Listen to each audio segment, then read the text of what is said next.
Bruxelles, je t'aime. Tu m'avais manqué. Bruxelles, je t'aime. Bruxelles, je t'aime. T'es ma préférée. Bruxelles, je t'aime. Bruxelles, je t'aime. Hello and welcome to Brussels, my love, Euronews' weekly politics show with me, Maeve McMahon. This is a very special edition. We're broadcasting from Euronews' newsroom to mark 2 years since Brussels, my love, appeared on your screens. So special hello to our studio audience, who I invite to pose questions or comments throughout the show. Coming up, all eyes on Germany. The Eurozone's biggest economy plunged into political chaos last week when its governing traffic light coalition fell apart. The announcement came hours just after the former US President Donald Trump won the US presidential elections.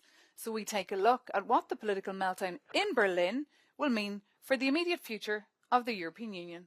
And it's showtime at the European Parliament. 26 aspiring EU commissioners are under the spotlight this November to check if they are fit to oversee EU rulemaking for the next 5 years. We take a look at who passed the test, who's struggling for survival, and what this all means for us. A warm welcome to our panel this weekend. Klaus Welle, the former Secretary-General of the European Parliament, currently with the Wilfried Martens Centre. Adelaide Charlier, a well-known Belgian activist, climate activist and social justice activist. You're welcome. Thank you. And Javi Lopez, Vice President of the European Parliament, a Spanish MEP representing the Socialist Party. Thanks as well for being with us for this special edition. But as always, before we hear your views, let's just hear why the German coalition government collapsed. They were never the perfect match anyway. And this month, the thin bond between the center-left socialist, the new liberal FDP party, and the Greens fell apart. As Chancellor Olaf Scholz awaits a vote of confidence and fresh elections appear imminent, the opposition leader from the CDU party, Friedrich Merz, is hoping to fill the political vacuum. The former corporate lawyer is known for his conservative, hardline views.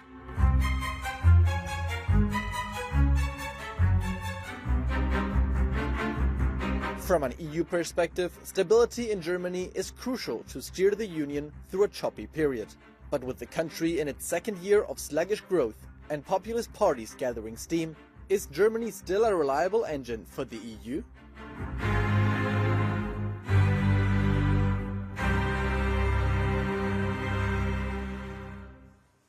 So, I would rather say that Europe needs strong leadership now, not weak. So let's turn to our German on the panel here, Klaus Welle, to get your reaction first to this political chaos. I think the collapse of the current government has been foreseeable. I think it's also widely seen as a kind of relief because the governments had something in common on cultural issues, but they could never really agree on economics. Between the liberals, who were very traditional, liberal, liberally oriented, and then the social democrats who wanted to spend on the social affairs, and the Greens who wanted to spend on the environment. So I think this is rather a chance for a more stable government to be established. Let's not forget, over the last year, the expression German vote was coined. Germany could never have really a position in Europe because the governing parties couldn't agree. And I think that will not be the case in the future. And of course, we've heard that there will be elections called for the 23rd of February. Normally, they would have taken place next September. But Javi Lopez, how do you feel about your party being insulted there by Klaus Welle? German politics faced during the last 3 years structural problems that Germany had during 20 years. Probably we didn't saw it during these last 2 decades, but emerged after the Ukraine war, especially the dependency of their industrial model to the Russian energy. And like what is happening in Germany is a recession, it's a reality. And this is having a lot of impact of what kind of economic answers Germany needs. But what is leaving Germany, I understand that it's after 20 years of prosperity, like some kind of structural problems were there and emerged, and suddenly like the government faced it. And Adelaide, from a perspective here in Brussels, has Germany now ruined its reputation as a reliable partner? I don't think so. I think what we need now, anyways, is to move forward. There's going to be elections, but we need Germany to be stable, but we need to figure out what they're going to come up with their vision for Germany and for Europe. And that's going to play a huge role in the next years. I mean, we foresee it already now with the EU elections, where we're going to go. How is Germany going to follow that path, that vision or not? We need now really leaders that are going to see the danger of what's happening right now in Brussels, with the third biggest party, if we bring them together, of extreme right in the European Parliament. We see it now with the commissioners. We're going to talk about it later. But what's going on in Brussels is huge. We need stability. We need a vision. And we really need Germany to be on board on that. But what's going on with the Greens? They're deeply popular now because they're trying to push through reforms, climate policies that people do not want and feel like they cannot afford. Yeah, so I'm not part of any political parties, and I'm not representing the Greens. But on the climate policies, what is crucial is to say that we have no other choice but to figure it out. And so now I don't think the reaction of people is to say we don't want green stuff. What they're saying is that you need to help us with this. You cannot just impose green policies and be like, now figure it out. That is exactly where there is a link with also the social policies and the green policies that need to be written together, and the economic policies too. So we need to have a vision that goes way beyond climate visions. So we need an intersectional vision. We need a holistic vision. And if Europe cannot have that as a leader on a whether national, European and international vision, we're going to fail any transition, whether it's green, social or economic. Now let's bring in the view from locals who live in Berlin and will of course be voting next February. We asked our correspondent Liv Schreid to ask them if they were worried about Germany's image now on the European stage. Ja, es macht mir natürlich Sorgen, auch im Kontext der internationalen. Yes, of course, it does worry me, especially in the context of the international political situation. I wouldn't say it's hopeless. I expect that we will have a grand coalition next. That will bring some stability back. I'd rather have it happen sooner than later. I do think there are definitely still reasons to be optimistic. Noch Gründe gibt, optimistisch zu sein. It didn't happen just overnight. I think it all started even earlier. We could see how government in general, not only German, handled the COVID crisis. So I think it's just since then keep crawling and it's getting worse. It doesn't impact me personally at all. Whether the SPD or the CDU governs, it's all the same anyway. It's all the same anywhere. Quite an interesting remark there. Does that kind of poke you a little bit in your seat, Javi Lopez, hearing how people feel, putting you in the same bracket as all the other politicians? Well, first of all, I think it's not the same, but at the same time, I think Germany has a healthy stability political system, and this is something that it's good and provides stability to Europe in general terms. What happened during the last year, I would say, is an instability in Germany and a dysfunctional political system in France.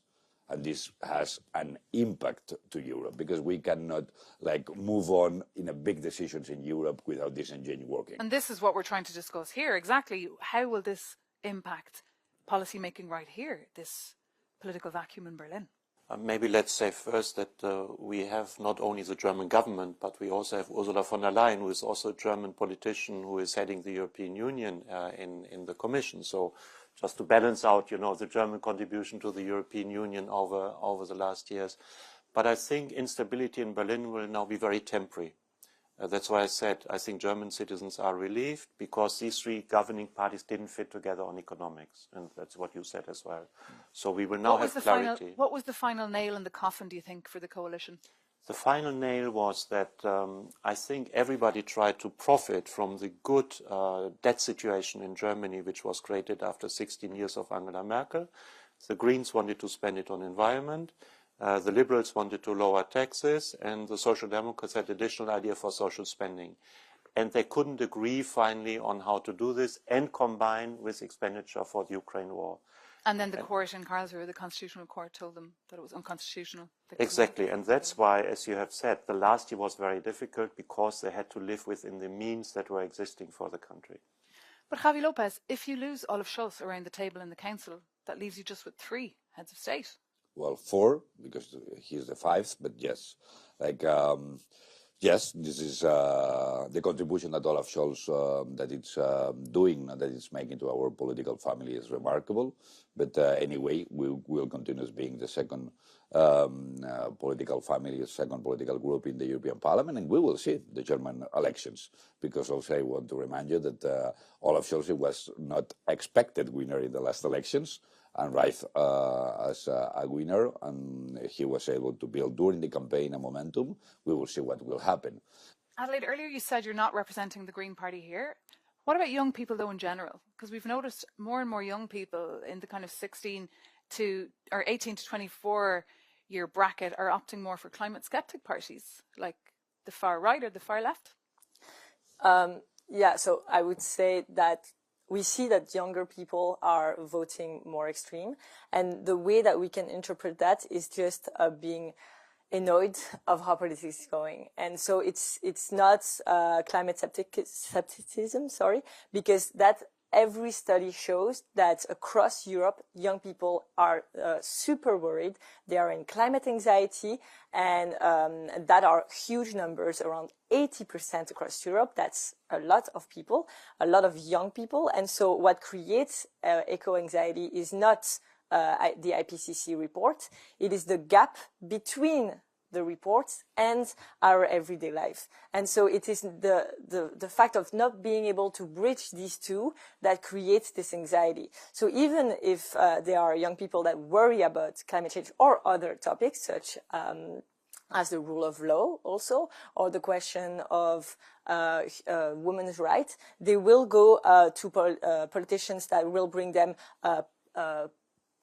solutions that are very rapid, populist solutions that they can hear on 1 minute TikTok, because we are in that generation, and that is very dangerous. So I would say it's also the information that's being shared. We've seen it with the US elections, that it's an information war, literally, and we are arriving with that here in Europe too. So what I'm worried about in my generation is not necessarily are they conscious and are they scared and worried about climate change. That I know they are.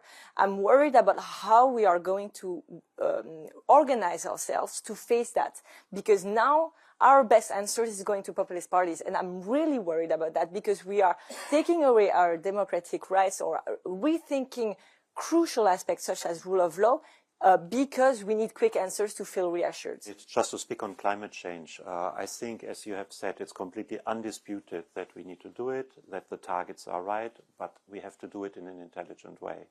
Or in other words, we have to do sustainability in a sustainable way. And this was one of the problems in Germany, because sociologically speaking, when you look at income and educational background, the Greens are the party of the upper middle class. The Greens are the party of the upper middle class, and there was not enough care taken for those who can't afford. I believe that right-wing populism is in fact the revolt of the lower middle class, those who have maybe a margin of 15 euros a month, and inflation, or let's say the war in Ukraine, or rising food prices, or additional environmental measures can push them over the edge. And we have to be more socially attentive to how we are doing it in a good way. And indeed, there's a lot of research out there as well that shows that the Green parties do very well when people feel like they're economically prosperous. But you spoke, Adelaide, earlier about the future of Germany and visionary leaders. Well, one man who perhaps is hoping to become the next Chancellor of Germany, of course, after those elections, we'll see what happens, but is Friedrich Merz. He's the leader of the CDU, the Christian Democrats. Well known here in Brussels. He's been a former member of the European Parliament, but he's pretty hard right. What do you think of Friedrich Merz? I think he's a traditional Christian Democrat, more in the mold of Helmut Kohl than Angela Merkel. He took a break from politics for 20 years. So he is what you could expect during Helmut Kohl's time. So I think he will be an engaged European. Adelaide, we're here in Belgium. Yeah. Had no government functioning for over 153 days now. We're used to that, so it's okay. It's all good. It's all good. What I mean is that it's expected from Belgians. Does it create frustration? Of course.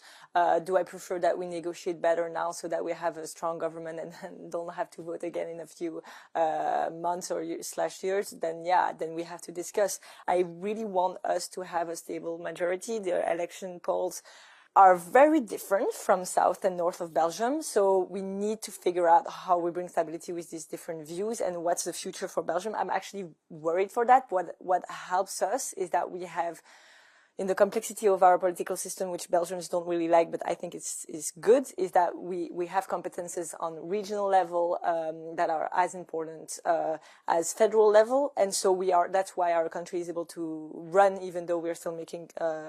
Yeah, the country functions. I mean, the bins get collected, the taxes get collected, but I mean, deeply more troubling perhaps is the Franco-German alliance. You mentioned it earlier, the instability as well over in France. We've seen Emmanuel Macron doing the rounds on the media, taking to the front of The Economist recently to say that Europe is in mortal danger. Is this a bit dramatic of Macron, or is he right, Javi? Well, probably the next presidential elections in France will be the most existential elections in Europe the next 5 years. And it will be difficult to stabilize the political system in France until these elections. It's possible that we have a new snap elections at National Assembly. We will see, but it's unclear what will happen. What I will mention is what kind of positive also impact in the political dynamics, partisan dynamics, that the new coalition government in Berlin can have. Because like also Germany, it's not only the winner, like it's coalition political system.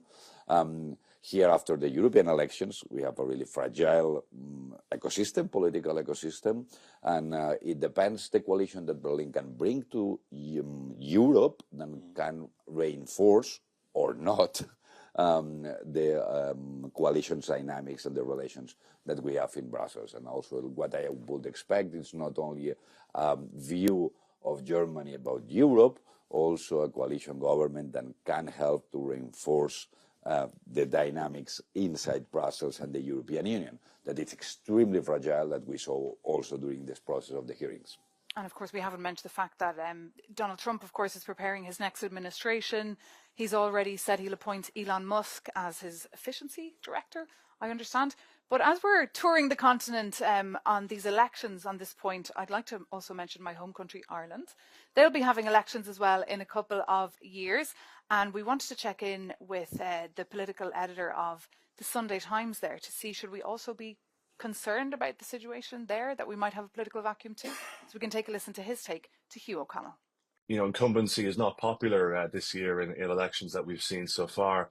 And so in Ireland, as I said at the outset, that the polls are signalling that Ireland will buck the trend in that the incumbents are well placed for re-election. Fianna Fáil and Fine Gael, probably propped up by another smaller political party or perhaps by a group of independents. But anything can happen during the course of a general election campaign. We shouldn't rule out the possibility that the next government is led by Sinn Féin, that puts Mary Lou McDonald, the Sinn Féin leader, as Taoiseach, and that would be an extraordinary situation for a political party born out of the violence in the Troubles. And it would certainly mark a radical shift away from Fianna Fáil and Fine Gael, who have, by and large ruled the country for the last 100 years. Hugh O'Connell there, political editor with the Sunday Times, a paper, well-read paper. Are you watching the elections in Ireland? Not as closely as the Germans, to be honest. But I agree. It looks like that the heydays of Sinn Féin are already over.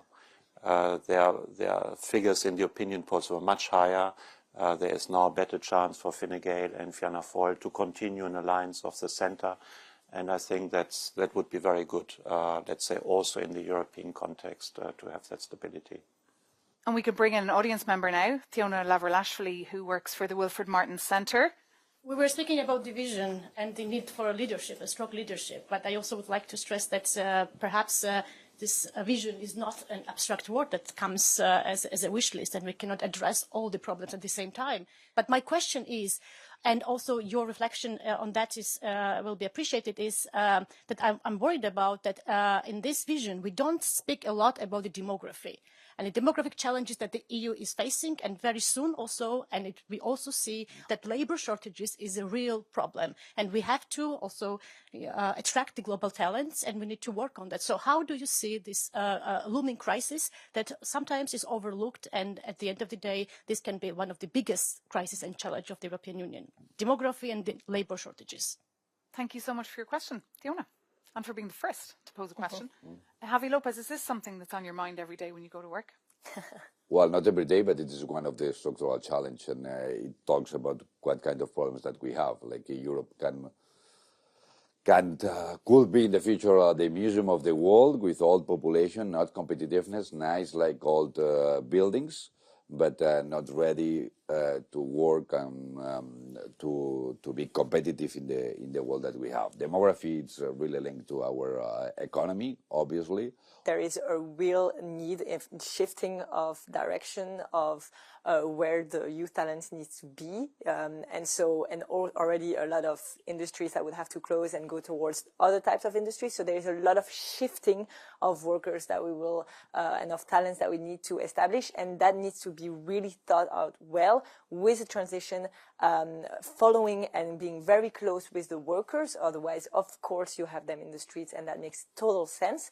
And so there is this need of really shifting, and for that it starts in a really young age, a university level, but even before, to value different jobs that today we put aside that are going to be needed and that are already needed today.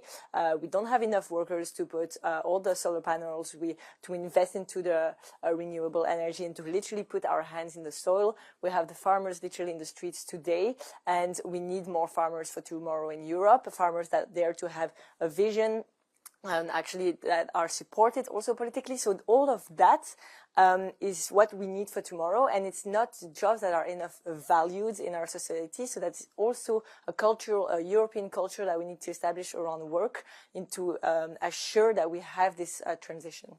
So that's what we need for tomorrow. But in the meantime, we need to muddle through all these political crises across the continent. Adelaide Charlier, Javi Lopez and Klaus Welle, thank you so much. Stay with us here on Euronews, because after a very short break, we'll be taking a look at the Commission hearings, or so-called grillings, that have been taking place this November in the European Parliament. See you soon on Euronews.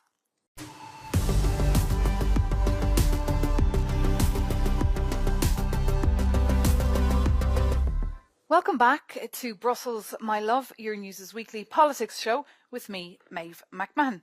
I'm here alongside Klaus Welle, Javi Lopez and Adelaide Charlier, and we're just talking through the news of the week. And apart from the farmers' protests, we wanted to take a look at how the new Commission could look like. Because you might remember, back in July, we presented these faces. Of course, they were appointed by the heads of state and government and shown to us then by Ursula von der Leyen, aspiring EU commissioners.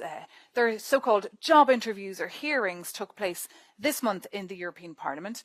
3-hour events that see them quizzed on all the nitty-gritty parts of their legislative files. And of course, only if they pass will they become commissioner.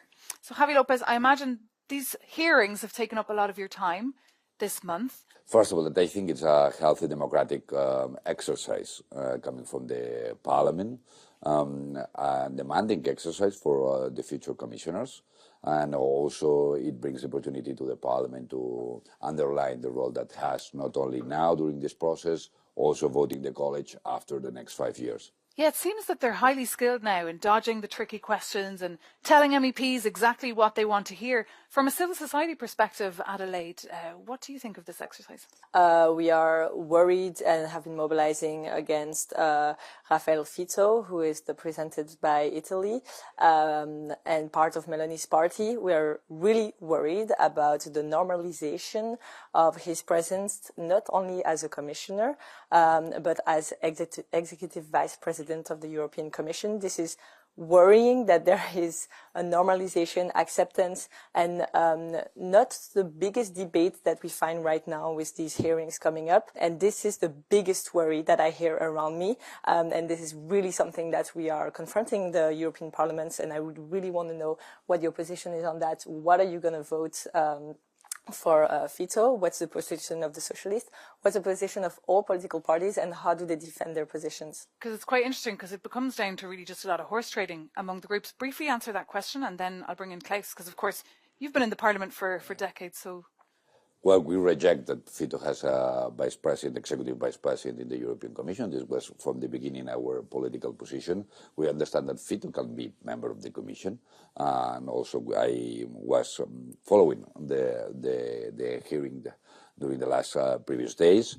And Italy has a member of the College of the Commission, but we built a coalition, as we understand. It was a coalition of 3 political families in the Council with an agreement with 4 political groups that bring the opportunity to have von der Leyen as a president, Metsola as a president of the parliament, and obviously the vice president, executive vice president, should be part of this coalition.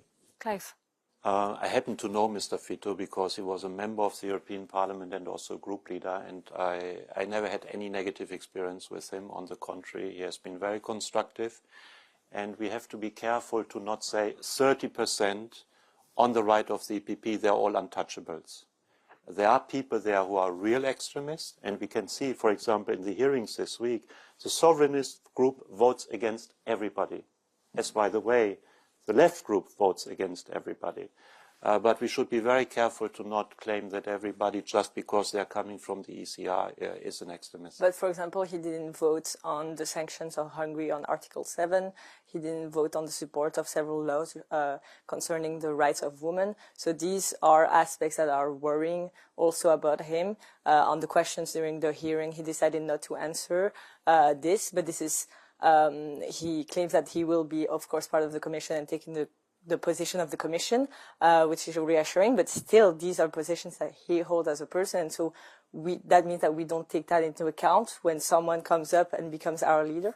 I'm just going to bring in a point to include our audience here. A populist wave has swept the United States of America, and we've already seen populist votes in Europe. We can expect a lot more of them. Rather than dismissing them as fake information or saying that they're far right, should we not actually think that they're actually challenging some of the interests on the panel? Conservatives have really failed to represent working class people. Environmental extremism is driving farmers out of business. So I wonder whether what we have with a populist vote is actually an important vote that's for democracy and one that all of you really need to address. Question there from John O'Brien there from MTC. Thank you so much for that question. Well, I think we have to make a difference. On the right, we have people and parties who try to destroy the democratic system as it was established after 1945, who try to hollow out parliamentary democracy, as we can see in Hungary, for example, where media are, let's say, stymied and where checks and balances in society are reduced. And these parties can only be confronted, and there's no cooperation possible. So I'm pleading for making a real difference between those who are constructive, those who are supporting Ukraine, like, for example, the party of Madame Meloni and the government has done, and those who try to destroy parliamentary democracy, like in Hungary. And Adelaide Charlier, how do you feel about being called a climate extremist? For me, there is no extreme in facing climate change. What we have failed to do, and it's not me, I say we, but I'm not a politician. I'm a young woman coming from Belgium. As a citizen and student, what we have failed to do is seeing a holistic vision. For the last 50 years, 30 years before my birth, we have talked about the urgency around climate change. We have talked about the limits to growth, a report that came out in 1972. We have reported to fossil fuel industries that where they're going in the 70s will have an effect directly socially and environmentally, and we have never stopped them or questioned our industries. So today we are actually facing something that is very, very deep and ingrained into our system that we don't dare to question. And the fact that we don't dare to question the system and only the extremes dare to do that, of course, citizens that are frustrated go to there. So I'm not questioning the fact that citizens go to vote for populist parties. Of course, I understand many of them, and many of them are my friends that used to go in the streets with me, and I question them constantly why you go towards these parties that question, like I said already, women's rights, democratic processes, but it's a frustration that is there. And if political parties in place right now do not take seriously these questions, including these citizens more structurally in their decision process, in their thinking, it will not work. So if we are really social, we need to face the climate emergency. If we really want to take into account European citizens, we have to face that. There is no extremism in that. Adelaide Charlier, thank you so much for that. And Javi Lopez, thank you for your interventions too. And Klaus Welle, by the way, if you do want more information on what happened at those hearings, those 26 hearings, take a look at euronews.com. Our reporters have been working very hard. But for now, thanks for watching. See you soon here on Euronews.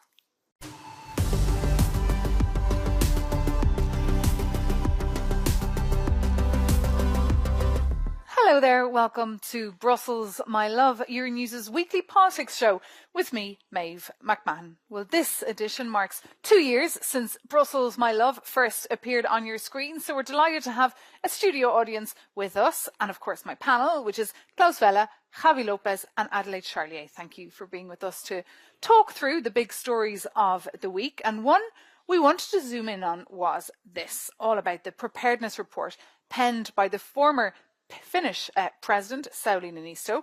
The 165-page report proposes better cooperation between the EU and NATO, better preparedness for cyber attacks, improved civil-military cooperation and strengthening supply chains. It also hints at the need for a CIA-style European spy service to counteract the threat of Russian espionage that has gone up, allegedly, since the Russian invasion of Ukraine. So first, who in the room has read the report? A little bit. And what are your thoughts? I think that Sauli Niinisto, the former president of Finland, is absolutely spot on. I think the European Union institutions are largely defenseless. We've seen this during Qatargate.